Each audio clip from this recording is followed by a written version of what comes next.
Dulu dia buang masakanku di depan semua orang. Malam ini, dia menghabiskan piringnya tanpa tahu. Akulah yang memasaknya. Namaku Rani. Usia 31 tahun, dan kalau ada yang bertanya tentang hobiku, jawabannya adalah memasak. Dulu, aku mengira keahlian itu bisa membuat pernikahanku hangat dan harmonis.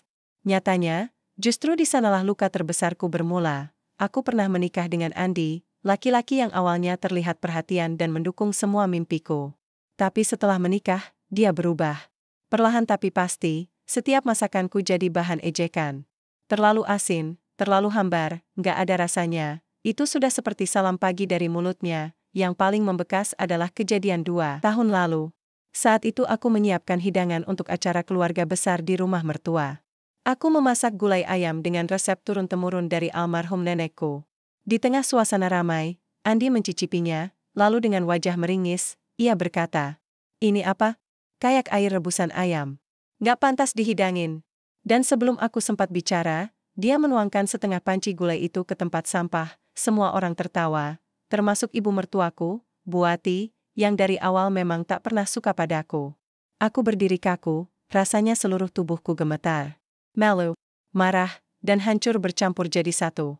Tapi aku menelan semuanya, berpura-pura kuat. Hari-hari berikutnya terasa semakin sesak. Bukan cuma soal masakan, Andi mulai merendahkan semua yang kulakukan. Baginya, aku cuma istri yang tak becus. Aku bertahan hampir 3 tahun dengan harapan dia akan berubah. Tapi harapan itu mati pelan-pelan. Puncaknya terjadi ketika Andi membanting piring berisi sop yang kubuat hanya karena menurutnya kuahnya kurang. Saat itu, aku memandang wajahnya dan sadar, aku tak lagi mengenali laki-laki ini. Aku pulang ke kamar, mengemasi pakaian, dan pergi tanpa menoleh lagi. Aku tidak membawa banyak barang. Hanya satu koper pakaian, sedikit tabungan, dan buku resep yang kusimpan sejak SMA. Dalam hati aku berjanji, suatu hari aku akan membuat masakan yang sama, tapi kali ini, semua orang akan mengakuinya. Malam itu aku tidur di kamar kos sederhana di pinggir kota. Udara terasa dingin menusuk, tapi entah kenapa dadaku justru terasa sedikit lega. Meski takut akan masa depan, aku tahu satu hal, aku tak mau lagi hidup dalam rumah yang membunuh rasa percaya diriku. Aku memandang buku resep di pangkuanku. Kita mulai dari sini lagi, bisikku pelan. Entah bagaimana caranya, aku akan membuktikan bahwa orang yang diremehkan hari ini bisa berdiri tegak besok, dan aku akan mulai membangun masa depanku dari dapur. Pagi pertama di kos kecilku terasa asing. Dindingnya tipis, suara klakson dari jalanan sudah masuk sejak subuh. Kasurnya keras, bantalnya tipis, tapi aku tahu, ini adalah awal yang harus kuterima, tabunganku pas-pasan. Kalau tidak segera mencari pekerjaan, mungkin dalam sebulan aku akan kehabisan uang. Aku melamar ke beberapa rumah makan, berharap ada yang mau menerimaku meski aku tidak punya pengalaman kerja di dapur profesional. Akhirnya, tawaran datang dari warung makan sederhana milik Bu Rahayu, seorang janda paruh baya yang terkenal tegas. Tapi ramah. Aku diterima sebagai asisten dapur, tugasnya memotong sayuran, mencuci piring, dan membantu menyiapkan bumbu. Hari-hari pertamaku di sana berat. Bukan hanya karena pekerjaan fisik yang melelahkan, tapi juga rasa takut yang belum hilang setiap kali aku memegang sendok. Suara Andi mencaci masakanku masih sering bergema di kepalaku. Kadang tanganku sampai bergetar saat menabur garam. Bu Rahayu sering memerhatikanku. Suatu sore, ketika warung mulai sepi, dia mendekat sambil menyodorkan sepiring tumis kangkung. "Coba kamu masak ini, Ran. Bumbu udah aku siapkan. Rasain bedanya kalau api digedein pas masukin bawang putih." Aku menurut. Saat masakanku jadi, Bu Rahayu mencicipi lalu tersenyum tipis. "Kamu cuma kurang percaya sama tanganmu sendiri." Kalimat itu menancap dalam. Mungkin memang bukan lidahku yang salah selama ini, tapi karena aku selalu merasa tak cukup. Baik, seminggu kemudian, aku mulai dipercaya menyiapkan satu menu khusus, nasi goreng kampung.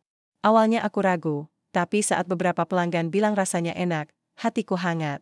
Rasanya seperti mendapat kembali potongan kecil harga diriku yang hilang. Di antara para pelanggan warung, ada satu pria yang selalu menarik perhatianku. Usianya sekitar 40-an, berpakaian rapi, dan selalu memesan nasi goreng buatanku. Dia jarang bicara, tapi matanya seakan memperhatikan gerak-gerikku dari balik meja sudut. Suatu malam, ketika warung hampir tutup, pria itu menghampiriku. "Kamu yang masak nasi goreng itu?" tanyanya. Aku mengangguk. agak gugup. Enak. Punya cita rasa yang gak semua orang bisa buat. Pernah kepikiran buka tempat makan sendiri? Pertanyaannya membuatku terdiam. Aku tertawa kaku. Modalnya saja saya nggak punya, Pak. Buat makan sehari-hari saja kadang bingung. Dia mengangguk pelan, lalu mengeluarkan kartu nama. Kalau suatu hari kamu serius mau, hubungi saya.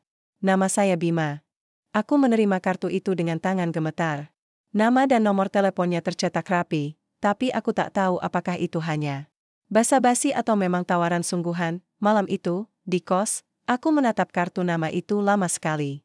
Ada bagian diriku yang ingin percaya bahwa mungkin ini awal dari sesuatu yang besar.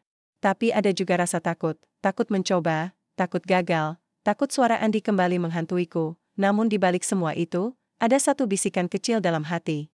Kalau kamu tidak mencoba, kamu akan selamanya berada di tempat yang sama, dan aku mulai merasa, hidupku akan segera berubah. 3 minggu setelah pertemuan dengan Bima, kartu namanya masih terselip di dompetku.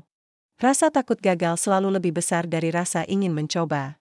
Tapi suatu malam, saat menghitung uang hasil gaji yang pas-pasan, aku sadar, kalau aku tidak melangkah sekarang, hidupku tidak akan pernah berubah. Keesokan harinya, aku memberanikan diri menelpon Bima. Saya Rani, dari warung Burahayu. Bapak masih ingat? Suaranya di ujung sana terdengar ramah. Tentu. Jadi, kamu mau ngobrol soal tawaran itu? Kami bertemu di sebuah kafe kecil. Bima bercerita bahwa ia memiliki beberapa usaha, termasuk properti dan kuliner. Ia mencari orang yang punya passion memasak untuk mengelola restoran baru yang sedang ia rencanakan. Aku bisa siapkan modal dan tempat. Kamu urus menu, konsep, dan operasional. Keuntungannya kita bagi. Awalnya, tawaran itu terdengar seperti mimpi. Tapi Bima tidak main-main. Seminggu kemudian, aku diajak melihat ruko 2 lantai di pusat kota. Tempatnya strategis, dekat dengan perkantoran dan apartemen. Saat berdiri di sana, aku bisa membayangkan aroma masakan yang memenuhi udara, deretan meja yang penuh pelanggan, dan logonya terpampang di depan. Dapur Rani. Proses membangun restoran dimulai, tapi jalannya tidak mulus. Mengurus perizinan saja sudah membuat kepalaku pusing. Lalu, masalah datang dari arah yang tidak kuduga.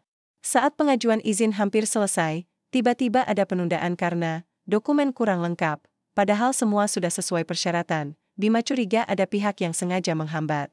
Dugaan itu terbukti ketika Burahayu, yang diam-diam membantu mencari info, bilang kalau pemilik restoran terkenal di dekat situ mencoba menghalangi pembukaan restoku. Dan orang itu ternyata teman dekat.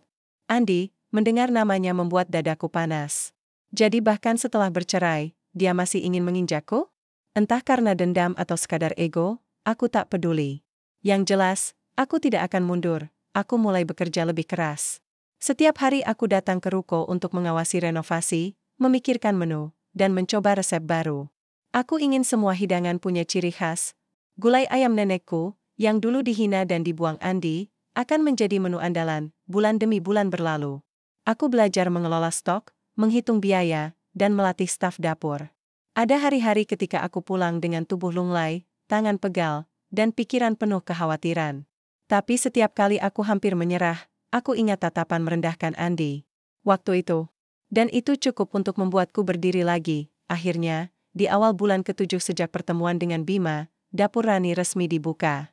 Hari pertama berjalan di luar dugaan, penuh pelanggan. Banyak yang datang karena penasaran melihat foto menu di media sosial. Ulasan positif mulai bermunculan, tapi puncak haru datang ketika seorang pelanggan menghampiriku setelah mencicipi gulai ayam. Ini enak sekali, Mbak. Rasanya hangat, seperti masakan rumah yang sudah lama hilang. Aku hanya tersenyum sambil mengucapkan terima kasih, tapi di dalam hati, rasanya seperti menyalakan kembali nyala api yang dulu pernah dipadamkan, dan entah kenapa, aku mulai merasa, waktunya membalik keadaan sebentar lagi akan datang. Sejak hari pembukaan, dapur Rani tak pernah sepi. Bahkan, beberapa food vlogger mulai meliput, membuat reservasi semakin padat. Aku sibuk dari pagi hingga malam, tapi di sela-sela itu, pikiranku mulai memutar satu ide gila, ide yang sudah lama mengendap di hati. Mungkin sudah saatnya Andi tahu bahwa perempuan yang pernah dia hina habis-habisan kini berdiri di tempat yang jauh lebih tinggi. Tapi aku tidak mau sekadar memamerkan. Aku ingin dia merasakan dengan lidahnya sendiri betapa salahnya penilaian dia dulu. kesempatan itu datang ketika seorang event organizer menghubungi. Mereka ingin mengadakan jamuan makan malam khusus di restoranku. Untuk para tamu penting, termasuk beberapa pengusaha dan tokoh publik. Aku langsung tahu, ini momen yang tepat, aku mengetik undangan dengan hati-hati. Kepada Bapak Andi Pratama, kami mengundang Anda untuk menghadiri jamuan spesial di Dapur Rani, Jumat malam pukul 19. Akan ada hidangan istimewa yang mungkin Anda kenal. Saat mengirim pesan itu, tanganku sedikit bergetar. Aku tidak tahu apakah dia akan datang atau mengabaikannya. Tapi jujur, bagian dari diriku ingin melihat ekspresi wajahnya ketika menyadari siapa pemilik restoran ini. Hari Jumat datang lebih cepat dari yang kukira. Restoran sudah dihias elegan, lampu-lampu temaram memberi nuansa hangat, dan aroma masakan memenuhi ruangan. Aku sengaja menyiapkan gulai ayam sebagai hidangan utama malam itu, resep nenekku yang dulu dibuang Andi tanpa rasa bersalah sekitar. Pukul 7:15, aku melihatnya masuk. Andi, jas biru tua, sepatu mengkilap, wajahnya masih sama, hanya sedikit lebih berisi. Dia tidak datang sendiri. Di sampingnya ada seorang perempuan muda bergaun merah, menggandeng lengannya. Dari balik dapur, aku memperhatikan mereka duduk di meja undangan khusus. Wajah Andi terlihat tenang, seolah ini hanya makan malam biasa. Dia belum tahu bahwa seluruh acara ini sebenarnya hanya panggung untuk satu pertunjukan balas dendamku. Saat pelayan menyajikan gulai ayam, aku bisa melihat Andi menatapnya sekilas, lalu mulai mencicipi. Dia mengernyit sedikit, lalu menyuap lagi. Dan lagi. Perempuan di sebelahnya memuji rasanya sambil tersenyum puas. Aku menahan diri untuk tidak keluar. Biarkan dia menikmati dulu. Biarkan dia memuji masakan yang dulu dia buang, tanpa tahu siapa yang membuatnya. Bima, yang malam itu hadir sebagai tamu kehormatan, mendekat ke dapur dan berbisik, "Kamu yakin mau keluar sekarang?" Aku mengangguk. "Ya, ini saatnya." Aku menarik napas panjang, merapikan seragam chefku, lalu melangkah keluar menuju meja Andi. Setiap langkah terasa berat sekaligus memuaskan. "Andi," ucapku dengan senyum tenang saat dia menoleh. Wajahnya langsung berubah. "Ronnie, senang akhirnya kamu mau datang," kataku sambil melirik piringnya yang sudah hampir kosong. "Dan senang sekali melihat kamu menikmati masakan yang dulu kamu buang di depan semua orang." Beberapa tamu di meja terdekat mulai melirik, menyadari tensi di antara kami. Andi terdiam, wajahnya memerah, entah karena malu atau marah. Perempuan di sebelahnya hanya memandang bingung. Aku tak memberi kesempatan dia menjawab. "Terima kasih. Sudah menjadi bagian dari perjalanan yang membuatku berdiri di sini malam ini. Semoga makanannya sesuai selera." Aku lalu berbalik, meninggalkannya dengan gulai ayam dan harga dirinya yang kini ia telan bersama setiap suapan. Di dapur, Bima menyambutku dengan anggukan puas. Tapi aku tahu, ini belum benar-benar berakhir. Ada satu babak lagi, penutup yang akan memastikan Andi tak pernah melupakan malam ini. Aku kembali ke dapur setelah berhadapan dengan Andi, tapi jantungku masih berdetak kencang. Ada kepuasan tersendiri melihat wajahnya yang memerah seperti baru tertampar kata-kataku.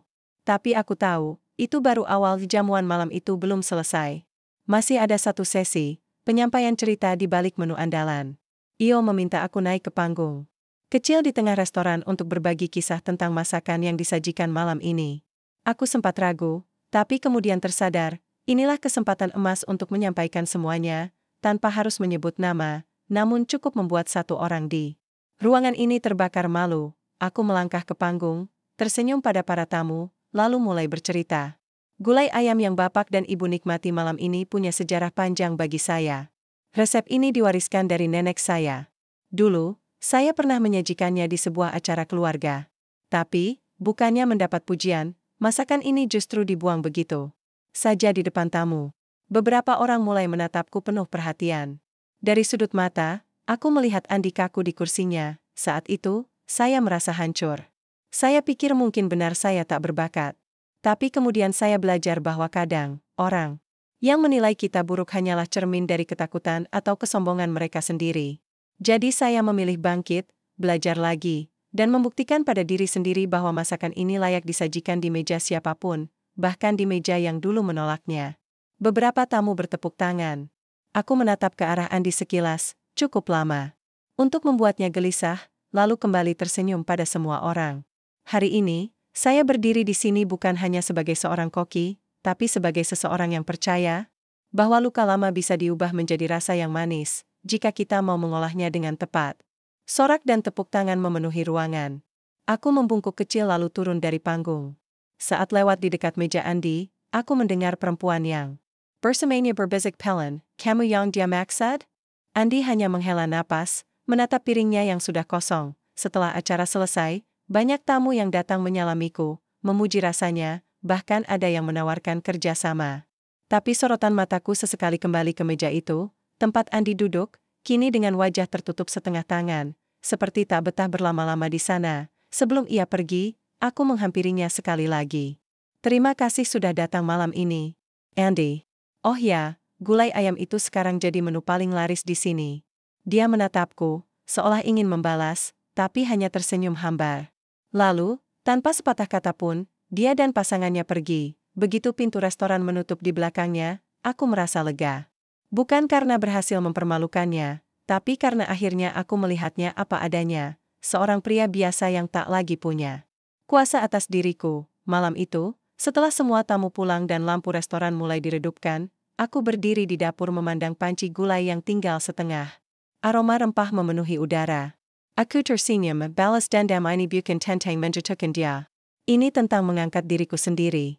Dan aku tahu, mulai malam ini, setiap suapan yang keluar dari dapur ini akan selalu membawa satu rasa tambahan, kebebasan.